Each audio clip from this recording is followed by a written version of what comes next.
हरे कृष्ण। आपके प्रश्न में आप सबका स्वागत है। ज्योतिष के कुछ प्रश्न ऐसे होते हैं जो दिखने में बहुत आसान से लगते हैं, परंतु उनका अर्थ बहुत गहरा होता है। जैसे अभी इन्होंने एक व्हाट्सएप पर प्रश्न लिख के भेजा है, वो कुछ कंफ्यूज है। उनको पूछना है कि गोचर के ग्रह और कुंडली के ग्रह के फलित में क्या अंतर होता है, या फलित में और गोचर के ग्रह समान होते हैं। इस तरह का उनका क्वेश्चन है। वो स्क्रीनशॉट आपको दिख ही रहा है। तो उनको मैं ये बताना चाहती हूँ कि असल में गोचर ग्रह जो होते हैं वो आसमान में इस समय वर्तमान समय में जो उनका भ्रमण चलता है उसको गोचर कहते हैं। गोचर का अर्थ होता है कि चलायमान होना, भ्रमण करना। तो जो इस समय ग्रह जो चल रहे हैं उनका फलित उनकी आज की इस समय की स्थिति के अनुसार होता है, और कुंडली के ग्रह जो होते हैं वो आपके स्थिर होते हैं जन्म के बाद। तो स्थिर ग्रहों का जो एक निश्चित फल हो जाता है। लेकिन जब गोचर का ग्रह आपके कुंडली में जो ग्रह जिस स्थान पर है, जिस भाव में है, उसी भाव से जब गोचर करते हैं तब उसका फलित बदल जाता है। जैसे हम एग्जाम्पल के तौर पे अगर देखें तो मान लो हम सूर्य को देखें, तो सूर्य मान लो जैसे इस समय, आज इस समय सूर्य मेष राशि में है।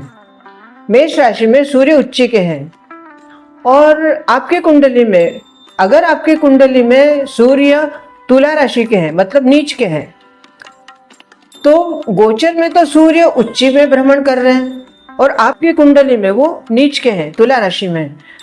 तो अब यहाँ पे एकदम से विरुद्ध फलित हो जाता है कि वो सूर्य उच्च के हैं तो वो उच्च का फल देना है, और कुंडली में वो तुला के हैं तो नीच का फल है।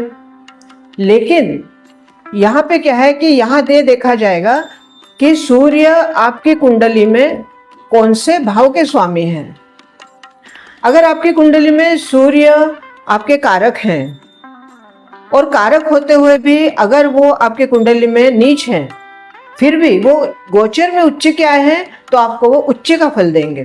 मतलब जो नीच का फल आपको मिल रहा था या मिल रहा है, वो जब तक वो उच्च में रहेंगे अर्थात मेष में रहेंगे तब तक आपको कुछ अच्छा फल दे के ही जाएंगे।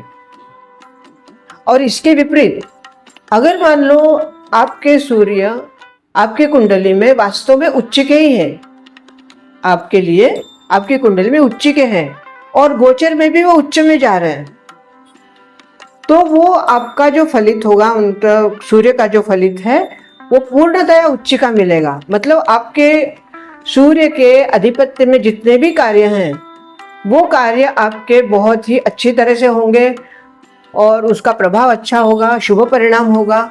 अटके हुए काम आपके आगे बढ़ेंगे।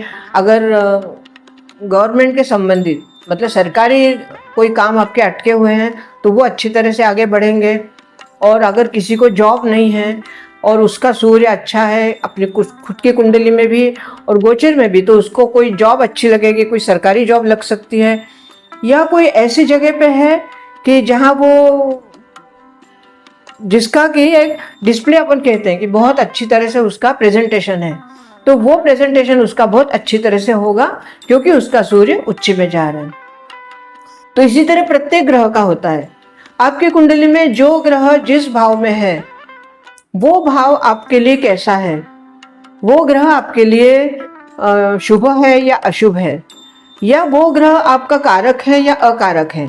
अब यहाँ पे कारक और अकारक के लिए भी थोड़ा भेद बता दूं कि कारक उसको कहते हैं कि जो ग्रह वास्तव में नैसर्गिक में अगर वो अशुभ भी है लेकिन आपके लिए वो कारक है, मतलब आपके लिए वो 1, 5, 9 के स्वामी हैं या 4, 10 के स्वामी हैं और वो आपके लग्नेश के मित्र हैं। और ऐसे में अगर मित्र के साथ साथ वो आपके ऐसे जैसे 1, 5, 9 भाव में है वो तो आपके लिए कारक है ही। 4 और 10 में भी अगर वो मित्र ग्रह हैं तो आपके लिए कारक बन जाएंगे। हाँ, ये बात है कि अगर मान लो उनकी डिग्री वैसी नहीं है, मान लो मृत अवस्था में है या उस समय उनकी राशि ठीक नहीं है, तो उसका फल कुछ कम हो जाएगा। जितना शुभ फल मिलना चाहिए उतना नहीं मिल पाएगा। दूसरी बात यह है कि कुछ लग्न ऐसे होते हैं जिस लग्न में जो नैसर्गिक ग्रह उनके शत्रु हैं, फिर भी वो उस लग्न के लिए वो कारक बन जाते हैं।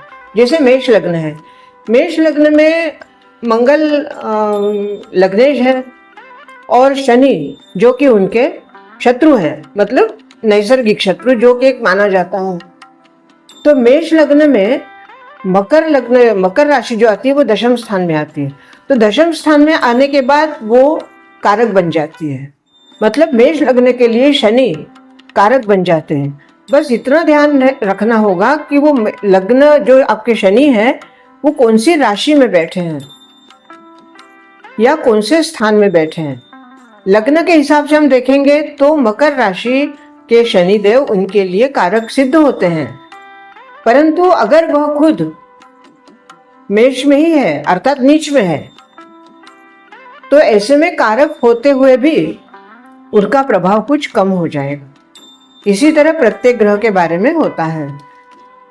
तो आपका प्रश्न जो है कि गोचर का फल और कुंडली में जो ग्रह हैं उनका फल क्या सम होता है या उनके फल में कोई फर्क होता है?